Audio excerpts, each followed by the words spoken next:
ఈరోజు మనము చూసుకునే అంశము కృతజ్ఞత. కృతజ్ఞత ఈరోజు మనము చూసుకునే అంశము కృతజ్ఞత.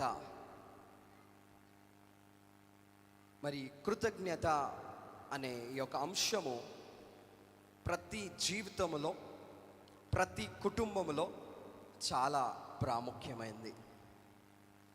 కృతజ్ఞత జీవితము చాలా ప్రాముఖ్యమైనది.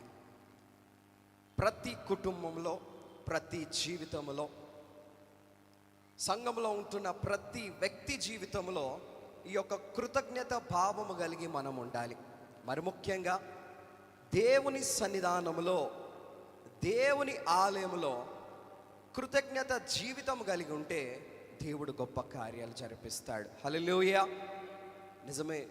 మరి ఈరోజు కృతజ్ఞత అనే అంశము ద్వారా ప్రభువు మనతో మాట్లాడుతున్నాడు. ఇందాక మనము చదువుకున్నాం 1 Thessalonians 5th chapter 16th verse, 5వ అధ్యాయము 16వ వచనము. ప్రతి విషయమునందు కృతజ్ఞతాస్తుతులు చెల్లించుడి, ఇలాగు చేయుట యేసుక్రీస్తునందు మీ విషయంలో దేవుని చిత్తము. ఇలాగు చేయుట యేసుక్రీస్తునందు మీ విషయంలో దేవుని చిత్తము. చూడండి, ప్రతి విషయమందు కృతజ్ఞతాస్తుతులు చెల్లించాలి. In everything give thanks to the God. మరి ముఖ్యంగా for this is the will of God in Christ Jesus concentrating you. In everything, ప్రతి విషయంలో కృతజ్ఞతాస్తుతులు చెల్లించాలి.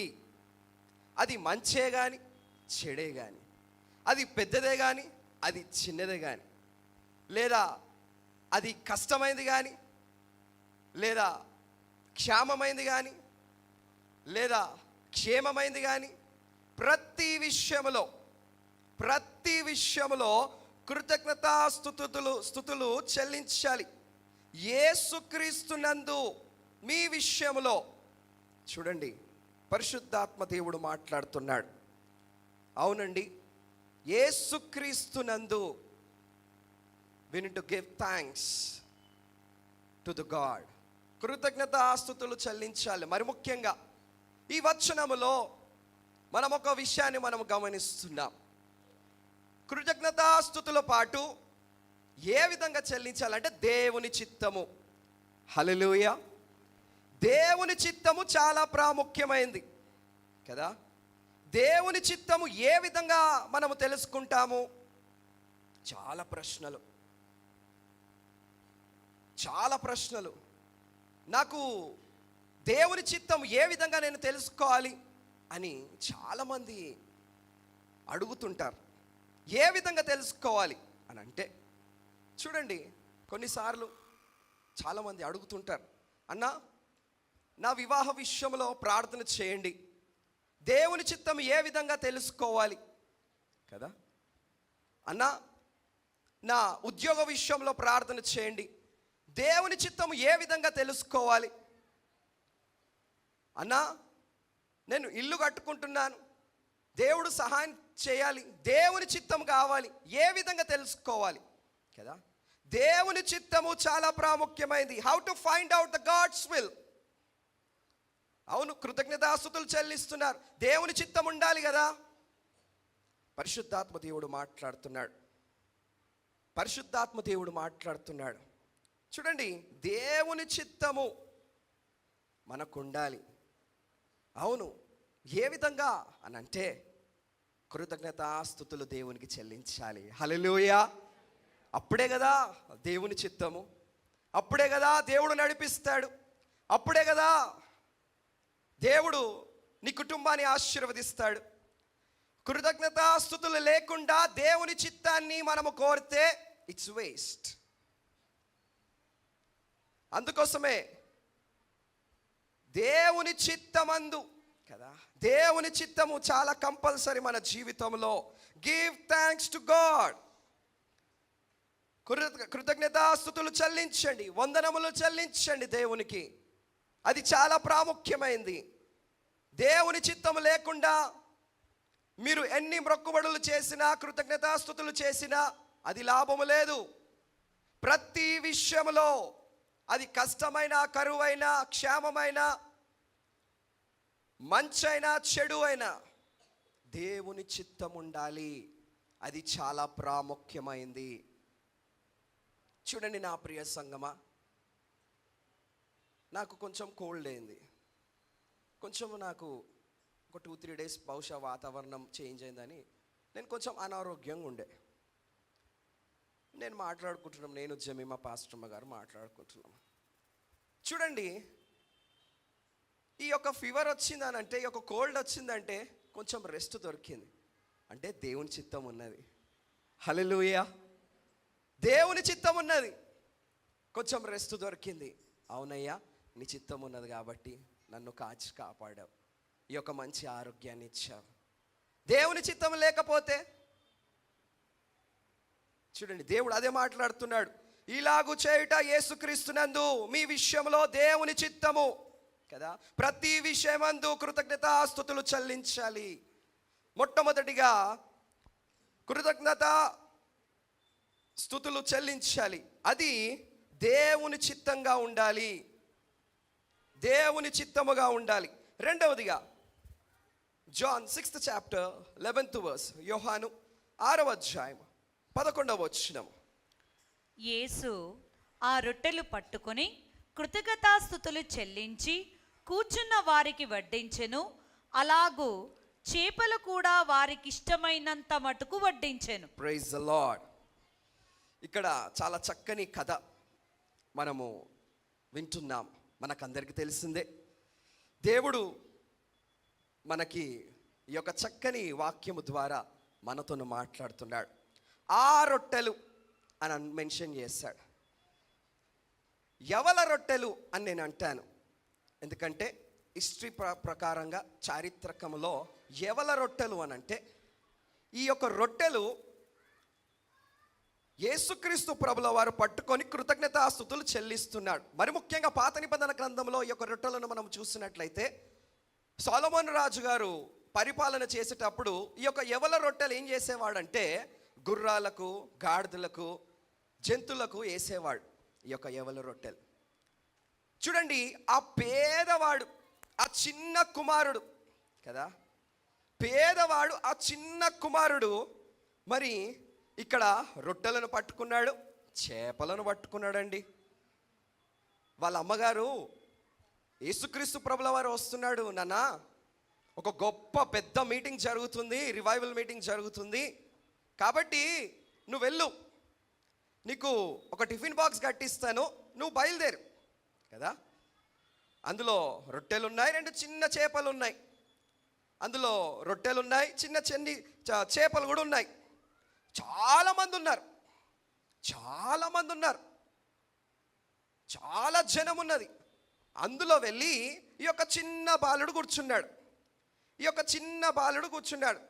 దేని పట్టుకొని? ఆ టిఫిన్ బాక్స్ని పట్టుకొని కదా, ఆ రొట్టెలను పట్టుకొని, ఆ చేపలను పట్టుకొని యేసుక్రీస్తు ప్రభుల వారు ప్రసంగం చేస్తున్నాడు. ఇక లాస్ట్కి వచ్చేసింది. రాగానే ఆత్మీయకంగా ప్రభువు చక్కని ఆహారం పెట్టాడు. అప్పుడు శారీరకంగా వారికి కూడా పెట్టాలి కదా. అవును, ఆలోచించాడు యేసు ప్రభు. ఆలోచించి ఆయన మంచి ప్రసంగం చేసి అక్కడ చూస్తున్నాడు. ఆ సమయంలో అవును, ప్రజలు కూడా ఆకలితో ఉన్నారు. సుదీర్ఘమైన ప్రసంగం కదా, మంచిగా చేశాడు ప్రభు. ప్రజలు ఆకలితో ఉన్నారు, ఏం చేయాలో అర్థం అవ్వట్లేదు. అప్పుడు ఆంద్రియా, ఫిలిప్ గారు ఉన్నారు అక్కడ. యేసు ప్రభు ఎక్కడికి వెళ్ళినా అక్కడ శిష్యులు ఉంటారండి ఆయన చుట్టూ. అందులో ఫిలిప్ గారిని మనం చూస్తాం, ఆంద్రియా గారిని మనం చూస్తాం, ఆండ్రూస్.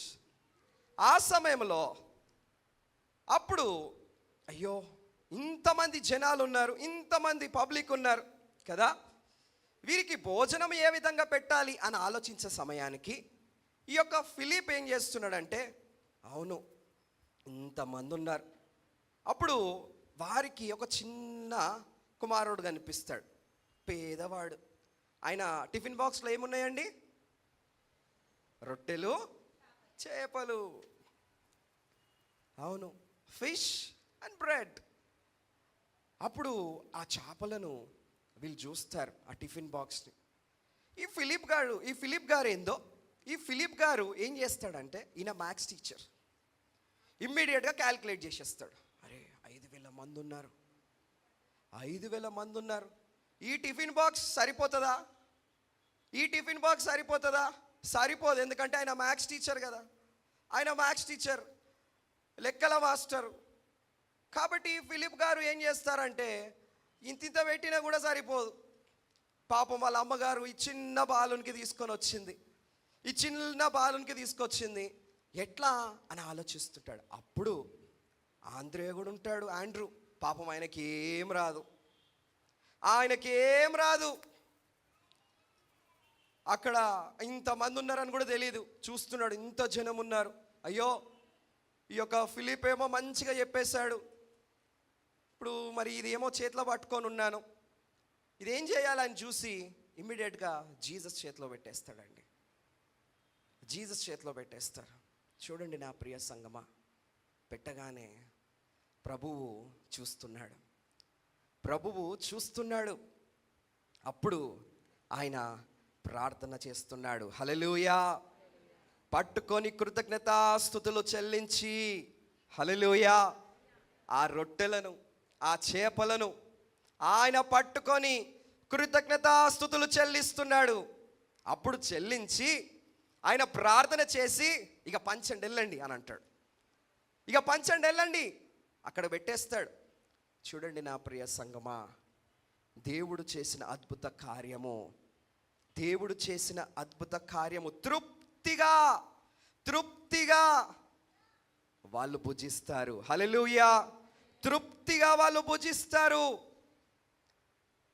తృప్తిగా, ఆనందంగా. ఆ చేపలు, ఆ రొట్టెలు మంచిగా భుజిస్తాడు, అందరూ భుజిస్తారు. లాస్ట్కి ఎన్ని మిగులుతాయో తెలుసా అండి? చెప్పండి. Praise the Lord. హల్లెలూయా. చెప్పిన వారందరూ దీవించును గాక. 12 గంపలండి, 12 గంపలు. ఆ 12 గంపలు ఎవరికి అనంటే 12 మంది శిష్యులు ఉంటారు కదా, తృప్తిగా భోజనం చేశారు కదా. ఇప్పుడు ఇంత కష్టపడ్డారు మీరు, 5,000 మందికి వడ్డించారు కదా. వంగీలేసుడు కదా. అలసిపోయారు కాబట్టి 12 మంది శిష్యులు ఎత్తుకపోయారు. హల్లెలూయా.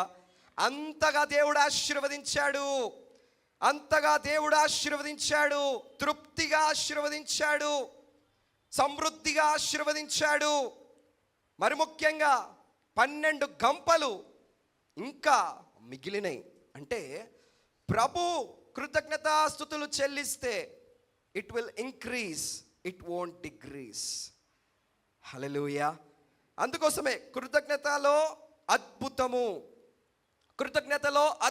మొట్టమొదటిగా కృతజ్ఞతలో దేవుని చిత్తం ఉండాలి, కృతజ్ఞతలో దేవుని అద్భుతం ఉండాలి. చూడండి, ఈ రెండు మనకు చాలా ప్రాముఖ్యమైనవి. కాబట్టి ప్రభు చేసిన గొప్ప కార్యాన్ని మనము జ్ఞాపకం చేసుకున్నాము. Praise the lord. ఇప్పుడు యోహాను సువార్త 11వ అధ్యాయం 4వ వచనం. యేసు అది విని, ఈ వ్యాధి మరణం కొరకు వచ్చినది కాదు గాని దేవుని కుమారుడు దాని వలన మహిమపరచబడినట్లు. యోహాను సువార్త 11th chapter 41. అంతటా వారు ఆ రాయి తీసివేసిరి. యేసు కన్నులు పైకెత్తి తండ్రి, నీవు నా మనవి వినినందున నీకు కృతజ్ఞతాస్తుతులు చెల్లించుచున్నాను. Praise the Lord. Hallelujah. Yesu ప్రభుల వారు ఇక్కడ ప్రార్థన చేస్తున్నారు. ఎక్కడ ప్రార్థన చేస్తున్నాడు అంటే బొందలగడ్డలో కదా, శ్మశాన వాటికలో. మరి ఆ ఒక బరియల్ గ్రౌండ్లో ఆయన ప్రార్థన చేస్తున్నాడు. కృతజ్ఞతాస్తుతులు చెల్లిస్తున్నాడు. చూడండి, మానవులు అక్కడ చనిపోయి ఉంటే ప్రభువు ఆయన కృతజ్ఞతాస్తుతులు చెల్లిస్తున్నాడు. యేసు కనులెత్తి పైకి చూస్తున్నాడు. పైకి చూస్తున్నాడు, ఆయన కృతజ్ఞతాస్తుతులు చెల్లిస్తున్నాడు. ఎందుకండి? లాజరు విషయంలో కదా, ఆయన చనిపోయాడు, ఆయన నిద్రించుచున్నాడు, కానీ ఆయన బ్రతికినడని కృతజ్ఞతాస్తుతులు చెల్లిస్తున్నాడు యేసు ప్రభు. హల్లెలూయా. ఇంకా ఆయన లేవలేదు, బట్ ఆయన కృతజ్ఞతాస్తుతులు చెల్లిస్తున్నాడు. చూడండి, మన జీవితంలో కూడా కొన్ని కార్యాలు జరిగిన తర్వాత కృతజ్ఞతాస్తుతులు చెల్లిస్తాం. కానీ ఆ కార్యము జరగకముందే నీవు కృతజ్ఞతాస్తుతులు చెల్లించాలి. హల్లెలూయా. చెల్లిస్తున్నామా? ఇక్కడ యేసు ప్రభు ఏం చేస్తున్నాడంటే, అక్కడ నిలబడి పైకి కనులెత్తి ఆయన కృతజ్ఞతాస్తుతులు చెల్లిస్తున్నాడు. లాజరు లేవకముందే, అంటే కృతజ్ఞతలో జీవమున్నది. హల్లెలూయా. కృతజ్ఞతలో జీవమున్నది. చూడండి, ఫాదర్ ఐ థ్యాంక్, దేవా నీకు నేను థ్యాంక్ఫుల్గా ఉంటున్నాను. ఇంకా కార్యము జరగలేదు, అవును, ఇంకా నేను ఎగ్జామ్సే రాయలేదు కదా, కానీ దేవుడు నన్ను పాస్ చేశాడు. దట్స్ కాల్ అ ఫెయిత్ కదా. ఇంకా నాకు ఉద్యోగం రాలేదు, కానీ దేవుడు నాకు ఉద్యోగం ఇచ్చాడు. That's call a faith. We need to give thanks. ఇంకా నేను ఇల్లు కట్టలేదు, అయ్యా నేను కృతజ్ఞతాస్తుతులు చెల్లిస్తున్నాను. That's call a faith. Hallelujah. అయ్యా నా వివాహం ఇంకా కాలేదు, బట్ నేను కృతజ్ఞతాస్తుతులు చెల్లిస్తున్నాను. That's call a faith. The same thing Jesus Christ is doing. లాజరు మరణించి ఉన్నాడు, నిద్రలో ఉన్నాడు, కానీ ఆయన కనులెత్తి కృతజ్ఞతాస్తుతులు చెల్లిస్తున్నాడండి. హల్లెలూయా. హల్లెలూయా. ఇంకా జరగలేదు కార్యము, కానీ యేసు ప్రభు కృతజ్ఞతాస్తుతులు చెల్లిస్తున్నట్లు మనము చూస్తున్నాం. చూడండి నా ప్రియ సంగమా, ఆయన ఇలాగూ చెప్పాను, లాజరు బయటికి రమ్ము. బిగ్గరగా కేక వేశాడు, లాజరు ఇంకా వచ్చేసాయి. ఆయన పేరు పెట్టి పిలిచాడు, ప్రార్థన చేసి. పేరు పెట్టి పిలవకపోతే సచ్చిన వాళ్ళందరూ లేచి వస్తుండేనేమో కదా. అదే అనుకున్నాను నేను. పేరు పెట్టి పిలిచాడు, అందుకోసమే లాజరు బయటికి వచ్చాడు. లేకపోతే అమ్మో ఇక అందరు వచ్చేవారేమో. లేదండి, చూడండి, ఆయన లేవకముందే ప్రభువు కృతజ్ఞతాస్తుతులు చెల్లించినట్లు మనము చూస్తున్నాం. చూడండి, మన జీవితంలో కూడా కార్యము జరగకముందే we need to give thanks. హల్లెలూయా. హల్లెలూయా. ఈరోజు మా బావగారు పుట్టినరోజు. చూడండి, మా అక్కగారు 9th మంత్లో అడుగుపెట్టింది. ఇంకా కొన్ని వీక్స్లలో ఆమె డెలివరీ కాబోతుంది. ఫస్ట్ బావగారు ఫోన్ చేసి, ఇఫ్తా నేను సంఘం అంతటికి నేను భోజనాలు పెట్టాలి అని ఆశపడ్డాడు. ఎప్పటి నుండో అనుకుంటున్నాడు. అంటే సరే బావా, సమయం చూసుకొని మనము పెడదాము, కేజీ యొక్క డెలివరీ కాకముందే మనం పెడదామని. Praise the Lord. హల్లెలూయా. చూడండి, ఆ కార్యము జరుగుతుంది. ఆయన భావించాడు. ఎస్, ఆ కార్యము జరుగుతుంది. దానికంటే ముందు దేవుని ఆలయంలో నేను థ్యాంక్ఫుల్గా ఉండాలి. నేను థ్యాంక్ఫుల్గా లేకపోతే దానికి వేస్ట్. చూడండి, కృతజ్ఞతాస్తుతులు చాలా ప్రాముఖ్యమైనది. చూడండి, కార్యము జరగకముందే ఇంకా కొన్ని రోజులలో ఇంకా శుభవార్తలు కదా, అవును, ఇంకా అద్భుత కార్యాలు దేవుడు జరిపిస్తున్నాడు. ఆ అద్భుత కార్యాలను మనం అందరం చూడబోతున్నాం. హల్లెలూయా. దానికంటే ముందు దేవుని ఆలయంలో ఫస్ట్ నేను థ్యాంక్ఫుల్గా ఉండాలి అది ఆయన కోరిక. మా అత్తమ్మ గారే కానీ మా మామగారే కానీ they are very dedicated persons. నేను వాళ్ళ నుండి చాలా నేర్చుకున్నాను. మా మామగారు రాలేదు కానీ ఆయన చాలా ఎంత రెస్పెక్ట్ అంటే అంత రెస్పెక్ట్ ఇస్తాడు. అయ్యగారులన్నా పాస్టర్ గారులన్నా నేను ఆయన కంటే చాలా చిన్నోళ్ళని, కానీ ఆయన అయ్యగారు అని పిలుస్తాడు.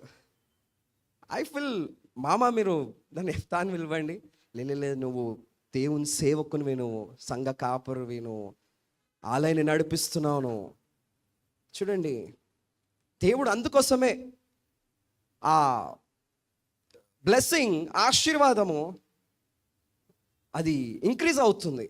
చూడండి నా ప్రియ సంగమా, కార్యము జరగక ముందే దేవుని ఆలయంలో కృతజ్ఞతాస్తుతులు చెల్లించండి. దేవుడు మీ జీవితంలో కూడా గొప్ప అద్భుత కార్యము చేస్తాడు. హల్లెలూయా. కృతజ్ఞతలో దేవుని చిత్తం ఉండాలి, కృతజ్ఞతలో అద్భుతం ఉండాలి, కృతజ్ఞతలో జీవం ఉండాలి. హల్లెలూయా. 3 విషయాలను మనం నేర్చుకున్నాం. 4వదిగా లూకా సువార్త 17వ అధ్యాయము 16వ వచనం. 17th chapter, Luke 16th verse.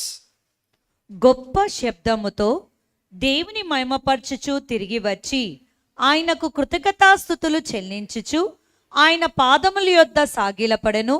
వాడు సమరయుడు. చూడండి, గొప్ప శబ్దముతో దేవుని మహిమ పరిచి తిరిగి వచ్చి ఆయనకు కృతజ్ఞతాస్తుతులు చెల్లించుచు. ఎవరు ఈయన అని అంటే సమరయుడు.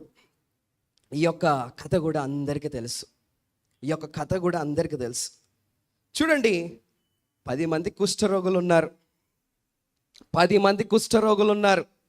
అందరికి ఒకటే జబ్బు, ఒకటే రోగము కదా, అందరికి ఒకటే రోగము. కానీ ఒక్కడే వచ్చాడు ప్రభు దగ్గరికి, ఒక్కడే వచ్చాడు టు గివ్ థ్యాంక్స్. చూడండి, 10 మంది ఉన్నారు, ఒకటే రోగముతోని బాధపడ్డారు, ప్రార్థన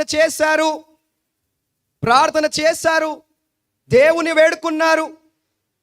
కానీ ఒక్కడే వచ్చాడు దేవుని దగ్గరికి.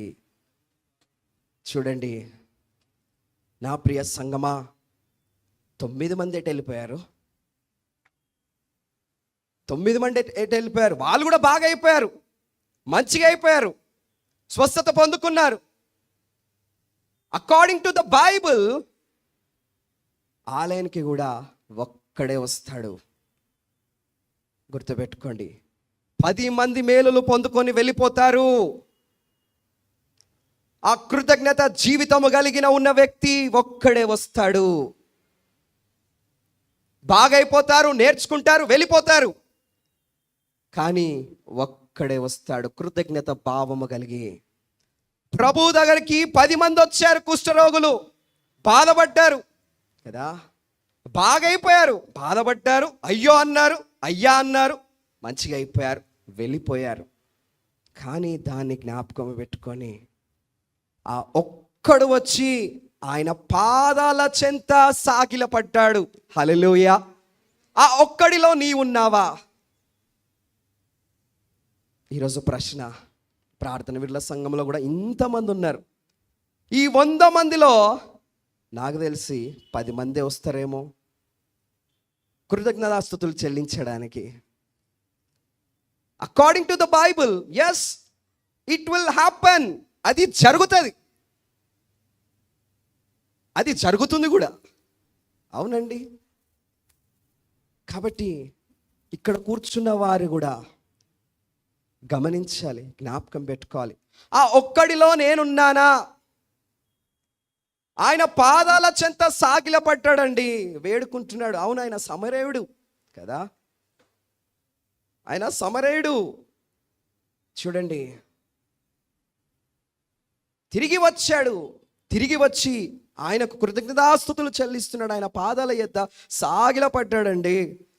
చూడండి, అనగా దేవుని మహిమను కూడా ఆయన చూస్తున్నాడు, ఆ ప్రత్యక్షతను ఆయన చూస్తున్నాడు, ఆ గ్లోరీని ఆయన చూస్తున్నాడు కదా. కృతజ్ఞతలో మహిమ ఉండాలి. ఏముండాలి? మహిమ ఉండాలి. కాబట్టి ఆ కుష్ఠరోగి మహిమను చూశాడు, కృతజ్ఞత కలిగి ఉంటున్నాడు ప్రభు దగ్గర. అందుకోసమే కృతజ్ఞత జీవితం కలిగి మనం ఉండాలి. కొంతమంది మేలులు కాగానే మర్చిపోతారు మనుషుల్ని. కొంతమంది మేలులు కాగానే మర్చిపోతారు. ఎంత కష్టపడి ప్రార్థన చేశామండి వాళ్ళ గురించి. ప్రార్థన రాకపోతే ప్రార్థన నేర్పించాము, వాక్యం చదవనికి రాకపోతే వాక్యం నేర్పించాము, వాక్యం చెప్పనికి రాకపోతే వాక్యం నేర్పించాము కదా. బట్ అందరు మర్చిపోతారు కదా, మర్చిపోయి తిరుగుతుంటారు, మర్చిపోయి నడుస్తుంటారు కదా. నీవు కృతజ్ఞత భావం కలిగి ఉన్నా అని చెప్తుంటావు, but no, there is only one person who came to the Jesus Christ and giving thanks to the Lord Jesus Christ. Hallelujah. ఆ ఒక్కడిలో నీవున్నావా? చూడండి, నేను ఒక బ్రదర్ని చూశాను. పాపం ఆ బ్రదర్కి ఒక 25,000 చాలా అవసరం ఉండే. నా దగ్గరకు వచ్చి అడిగాడు, నాకు తెలిసిన బ్రదర్, అన్నా నాకు ఇట్లా చాలా అర్జెంట్ ఉన్నది అన్నా, నాకు ఏం చేయాలో అర్థం అవ్వట్లేదు అని అంటే, నేను సామాన్యంగా డబ్బులు ఎవరికి ఇవ్వను, ప్రార్థన చేస్తా. కానీ నాకు తెలిసిన వ్యక్తి, దగ్గర వ్యక్తి అయితే సరే నేను ఆలోచించి చెప్తాను అని అన్నాను. ప్రార్థన మాత్రం చేస్తాను, నీ సమస్యకు జవాబు దొరుకుతుంది అన్నాను. లేదన్నా అర్జెంట్ ఉన్నదన్నా, నేను కట్టకపోతే నా లైఫ్ స్పాయిల్ అయిపోతుంది అన్నా అన్నాడు. సరే అని ఇక నేను ఏం చేయాలో అర్థం కాక, సరే మనోడే కదా అని 25,000 ఇచ్చాను. 25,000 ఇచ్చాను. అన్న వితిన్ 1 వీక్లో నేను ఇచ్చేస్తాను అని అన్నాడు. సరే మనోడే కదా అని ఇచ్చాను. మనోడే కదా అదొకటి వస్తుంది ఇన్స్టాగ్రామ్లో, మన కులపోడే కదా అని కదా, చూసిరా, మనోడే కదా అని వెళ్ళిపోయినాడు తీసుకొని. 1 వీక్ అయిపోయింది. ఇక నేను నాకు ఇచ్చిన తర్వాత ఫోన్ చేయాలంటే నాకు ఎట్లనో అనిపిస్తుంది, ఇదేంద్రా బాబు అని. ఇక నేను నాకు మెసేజ్ పెట్టినాను, bro where are you, how are you అని పెట్టినాను. ఐఎమ్ ఫైన్ అన్నాడు. అరే మెసేజ్ వచ్చింది, ఐఎమ్ ఫైన్ అన్నాడు. మరి ఇంక గుర్తున్నదా లేదా, వీడు తీసుకుపోయినాడు. ఐఎమ్ ఫైన్ అన్నాడు. ఎట్లున్నావు బ్రో, ఎట్లున్నది, అంత వర్క్ మంచిగా ఉన్నదా అంటే, ఎవ్రీథింగ్ గోయింగ్ గుడ్ అన్నాడు. ఓకే రైట్, నా కళ్ళు జర్ర నిమ్మలపడ్డగానే ఇక బ్రో వాట్ హ్యాపెన్ అన్నా. నథింగ్ హ్యాపెన్ బ్రో అన్నాడు. అయ్యా ఇదేంది ఇక నేను ఎట్లా అడగాలో అర్థమవుతలే నాకు. పక్కకి నా ఫ్రెండ్స్ వాళ్ళు ఉండే, అరే ఏంది అని అంటే, ఇక్కడికి నేను మాట్లాడతాను అన్నాడు. ఫోన్ చేసి, bro what happen, nothing happen bro అన్నాడు. అరే ఇదేంది అని అంటే, అరే లేదు ఇట్లా డబ్బులు తీసుకున్నావు కదంటే, ఇచ్చేస్తా అన్నా అన్నాడు. ఇచ్చేస్తా, మరి చెప్తలేవేంది మర్చిపోయినావా అంటే, మన ఎఫ్తానే కదా అన్నాడు. మన ఎఫ్తానే కదా అని అంటే, సరేలే అనుకొని కామ్గున్నా. 1 వీక్ అయిపోయింది, 10 రోజులు అయిపోయింది. ఇక నేను మర్చిపోయి గుర్తున్నది మర్చిపోయినా. మా సాల్ మెసేజ్ చేసిండు, ఇఫ్తా వాట్ హ్యాపెన్ అంటే, ఏమో నథింగ్ హ్యాపెన్ అన్నా నేను కూడా. ఇక ఏమైంది, సరే ఐల్ కాల్ హిమ్ అనేసి ఫోన్ చేసిండు. బ్రో వాట్ హ్యాపెన్ అంటే, ఎవ్రీథింగ్ ఫైన్ అన్నాడు. అరే డబ్బులు ఏమైంది అని అంటే, వాట్స్ ఆల్, నువ్వెందుకు అడుగుతున్నావు, ఎఫ్తానకే యాది లేదు, నాకు ఎఫ్తానకే యాది లేదు, గుర్తుకు లేదు, నువ్వెందుకు అడుగుతున్నావు అని ఒక మాట అన్నాడంట. సరే ఎఫ్తా why don't you call him అని అన్నాడు. ఇమీడియట్గా ఫోన్ చేసిన, అన్నా ఇచ్చేస్తా అన్నా. ఇట్స్ బీన్ 10 days బ్రో అని అంటే, నేనే కష్టపడి నీకు ఇచ్చిన అని అంటే, ఓకే ఫైన్. 2 weeks తర్వాత ఫోన్ చేసిన, ఇక ఫోన్ నాట్ రీచబుల్ అని వస్తుంది. చూడండి, కృతజ్ఞత లేని జీవితం, నాట్ రీచబుల్ అని వస్తుంది. ఇక మావాడేమో పోయి ఇంటి దగ్గర నిలబడ్డాడు, చక్కర్లు కొడుతున్నాడు. ఏమైంది అంటే, నథింగ్ హ్యాపెన్, ఎక్కడున్నాడో ఏందో. చూడండి, కృతజ్ఞత లేని జీవితం, అలా ఎంతమంది ఉంటున్నారండి, అలా ఎంతమంది ఉంటున్నారు? దయచేసి అలా ఉంటున్నవారు మానుకోండి, అలా సతాయించకండి. వాళ్ళు కష్టపడి చెమటోర్చి ఆ డబ్బును పోగు చేస్తారు కదా, కన్నీరు గారుస్తారు. పొట్టకూడు గురించి ఎంతగానో కష్టపడి వాళ్ళు సంపాదించుకుంటారు. కాబట్టి నా ప్రియ సంగమా, అలా ఉండకండి. మీరు కష్టపడి రిటర్న్ ఇచ్చేసేయండి. అప్పులు చేసి మీరు బాధపడకండి. ఉన్న దాంట్లో మీరు సమృద్ధిగా ఉండండి. చూడండి నా ప్రియ సంగమా, ఇక ఆ బ్రదర్ వెళ్ళిపోయాడు. ఇక మావాడు తిరిగి తిరిగి తిరిగి అలసిపోయాడు. చూడండి, కృతజ్ఞత భావము లేకుండా ఎంతోమంది ఉంటున్నారు. వాళ్ళు వెళ్ళిపోయారు 9 మంది, ఒక్కడే వచ్చాడు ప్రభు దగ్గరికి. ఆయన సాగిలపడి, అయ్యా నాకు బాగు చేసావయ్యా, నన్ను స్వస్థపరిచావయ్యా అని సాగిలపడి ఆయనను వేడుకుంటున్నాడు. హల్లెలూయా, హల్లెలూయా. కాబట్టి కృతజ్ఞతలో మహిమ ఉండాలి, కృతజ్ఞతలో మహిమ ఉండాలి. మొట్టమొదటిగా కృతజ్ఞతలో దేవుని చిత్తం ఉండాలి, కృతజ్ఞతలో అద్భుతం ఉండాలి, కృతజ్ఞతలో జీవం ఉండాలి, కృతజ్ఞతలో మహిమ ఉండాలి. మరి ముఖ్యంగా కృతజ్ఞత లేమి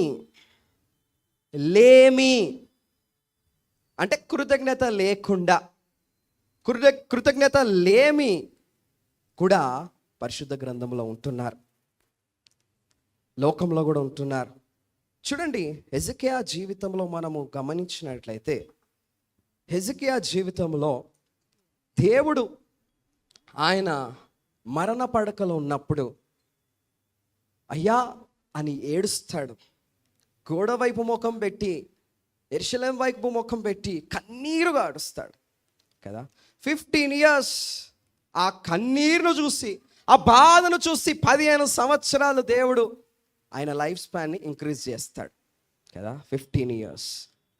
కానీ ఆయన దేవుడు చెప్పిన మాటను ఆయన వినడు. దేవుడు చెప్పిన మాటను ఆయన వినడు. ఎందుకంటే శత్రువులకు నీవు ఏమి చూపించకు, నీ రాజ్యంలో ఉంటున్న ఏవైతే ఆయుధాలు ఉంటాయో అవి చూయించకు. ఆల్రెడీ దేవుడు మెన్షన్ చేశాడు. అయినా ఆ బబులోను వారికి అన్ని చూయిస్తాడు. ఎవరండి? హెజకియా. చూడండి, ఆ వచనాన్ని చదువుకుందాం. యెషయా గ్రంథం 39th chapter. యెషయా గ్రంథం 39th chapter 3-4 వచనాలు. పిమ్మట ప్రవక్త అయిన యేషయా రాజైన హిజ్కియా యొద్దకు వచ్చి, ఆ మనుషులు ఏమనిరి, నీ యొద్దకు ఎక్కడి నుండి వచ్చిరి అని అడగగా హిజ్కియా బబులోను దూరదేశం నుండి వారి వచ్చి ఉన్నారని చెప్పాను. నీ ఇంట వారేమి చూచిరని అతడు అడగగా హిజ్కియా నా పదార్థములలో దేనిని మరుగు చెయ్యక నా ఇంటనున్న సమస్తమును నేను వారికి చూపించి ఉన్నానని. నా ఇంట ఉన్న సమస్తమును నేను వారికి చూపించాను. ఎక్కడి వారు? వాళ్ళు బబులోను వారు. చూడండి, హిజ్కియా దేవుడు అంత గొప్ప కార్యం చేశాడు. శత్రువులకు అంత చూపిస్తారా అండి? ఇప్పుడు మన భారతదేశం మీదకి ఎవరన్నా టెర్రరిస్ట్ వాళ్ళు వచ్చి బాంబ్స్ వేస్తున్నారనుకో, ఒక్కసారి రెడ్ అలర్ట్ అయ్యారు అనుకో, మొత్తం అలర్ట్ అయిపోతాం. అప్పుడు మన భారతదేశం వారు టెర్రరిస్ట్ వాళ్ళు వచ్చినారు అనుకో, అంతా చూపిస్తారా? మా దగ్గర ఇంత ప్రీ ప్లాన్ చేసినాం, అంత చేస్తున్నాం అని చూపిస్తారా? లేదు కదా. కానీ హిజ్కియా ఏం చేస్తున్నాడంటే, బబులోను దేశస్థు వారికి అందరికీ సమస్తము చూపిస్తున్నాడు. ఎనిమీస్కి, శత్రువులకు సమస్తమును చూపిస్తున్నాడు. చూడండి, ఆ 2వ వచనాన్ని చూడండి, ఏమేమి చూపిస్తున్నాడో. వెండి, బంగారము. చూడండి, హిజ్కియా దూతలు వచ్చిన మాట విని వారిని లోపలికి రప్పించి, తన ఇంటనేమి రాజ్యమందేమి కలిగిన సమస్త వస్తువులలో దేనిని మరుగు చేయక తన పదార్థములు గల కొట్టును వెండి బంగారములను గంధవర్గములను పరిమళ తైలమును ఆ, ఆయుధశాలను ఆ. తన పదార్థములలోనున్న సమస్తమును వారికి చూపించే సమస్తము వారికి చూయించను. వెండి బంగారము గర్ధ వర్ణములను ఇంకా ఆయుధశాలను చూడండి, సమస్తము వారికి చూపించదను. ఒక రాజు ఈ విధంగా చూయించొద్దు, ఒక రాజు ఈ విధంగా చూయించొద్దు, కానీ ఈయన చూయిస్తున్నాడు. అప్పుడు ఆయన మీదికి ఎంత ఘోరమైన శిక్ష వచ్చింది చూడండి. 39 6th verse. రాబోవు దినములలో ఆ, ఏమీ మిగులకుండా ఆ, నీ ఇంటనున్న సమస్తమును ఆ, నేటి వరకు నీ పితరులు సమకూర్చి ఆ, దాచిపెట్టినది అంతయును ఆ. బబులోను పట్టణమునకు ఎత్తుకుని పోదురని సైన్యములకు అధిపతి యెహోవా సెలవిచ్చుచున్నాడు. చూడండి, ఇక్కడ మనం గమనించినట్లయితే జనరేషన్ వాళ్ళు దాచిపెట్టిన ప్రతి ఒక్కటి, పితరులు దాచిపెట్టిన ప్రతి ఒక్కటి దేవునికి వ్యతిరేకంగా నడిస్తే చూడండి, పితరులకు వారు ఏదైతే ప్రాపర్టీస్ ఏదైతే వాళ్ళు దాచిపెట్టారో అదంతా సమస్తము ఎవరెత్తుకపోయారండి? బబులోను వారు. 7వ వచనం, వాళ్ళ పిల్లలకు ఏ విధంగా చూడండి, ఆ శిక్ష చూడండి. మరియు ఆ. నీ గర్భమునందు పుట్టిన నీ పుత్ర సంతను ఆ, బబులోను రాజు నగరునందు ఆ, నపుంసకులుగా చేయుటకై ఆ. వారు తీసుకొని పోదు. ఎత్తుకొని వెళ్ళిపోయారు. చూడండి ఎంత ఘోరమైన పాపము, శాపము. దేవుడు 15 సంవత్సరాలు కదా బ్లెస్ చేశాడు బ్రతకడానికి, కానీ ఆయన లైఫ్ చూడండి, సంపాదించిందంతా వెళ్ళిపోయింది. కృతజ్ఞత లేని జీవితం ఉంటే ఇదే విధంగా ఉంటుంది. సంపాదించుకుందంతా శత్రువులు వచ్చి ఎత్తుకొని వెళ్ళిపోయారు. నాకు ఇది ఉన్నది, అది ఉన్నది, ఇది ఉన్నది అని అంతా చూపించారు. ఈ మధ్యలలో నాకు ఒకటి నచ్చింది ఏంటంటే, పాస్టర్ల పిల్లలు కూడా వీడియోలు చేసి చూపిస్తున్నారు. ఏ విధంగా చూపిస్తున్నారు? నేను ఇట్లా తయారవుతున్నా, నేను అట్లా తయారవుతున్నా కదండి. చూడండి, it's against the law of God. దేవునికి వ్యతిరేకమైన పనులు చేయకూడదు. దేవుని బిడ్డలుగా ఉన్న నడిచేవారు, ఇట్స్ వెరీ టఫ్. వీడియోలు పెడుతున్నారు. అవసరమా? దేవుని వాక్యము వినడానికే కదా, దేవుని పాటలే కదా వినడానికి. నా అందము చూడు, నన్ను చూడు, నా సొగసు చూడు, అబ్బో కదా. That's not right. It's against God. గర్వించాడు. ఆయన పిల్లలు ఏమైపోయారు? ఎవరు ఎత్తుకపోయినారు చెప్పండి? బబులోను రాజు. ఓకే, పిల్లలు 17వ వచనంలో ఇందాక చదివారు కదా అక్క. 7th verse. నపుస్తకులు ఎత్తుకొని వెళ్ళిపోయారు పిల్లలను. ఆయన ఎవరు? రాజు. ఆయన ఆస్తి అంతా పోయింది, మొత్తం నాశనం అయిపోయింది. ఆయన పిల్లలు కూడా గాన్. ఆయన ఏం ఈజీగా తీసేస్తున్నాడు, ఈజీగా. ఏమున్నది లేదు, దేవుని చిత్తము. That's wrong. ఈజీ అనుకుంటే టఫ్ అయిపోతుంది జీవితం. లైట్ బంద్ చేస్తే డార్క్ అయిపోతుంది కదా. Life is very beautiful. గుర్తుపెట్టుకోండి, ప్రాపర్గా దేవుని మార్గంలో నడిస్తేనే అది వెలిగింపబడుతుంది. If not, your life will be dark. అంతే, నీ జీవితము చీకటిగా మారిపోతుందండి. గుర్తుపెట్టుకోండి, ఇక్కడ హిజ్కియా లైఫ్లో కూడా అదే జరిగింది.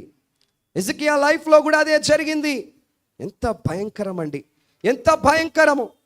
చూడండి, రోమాపత్రిక 1st chapter 121.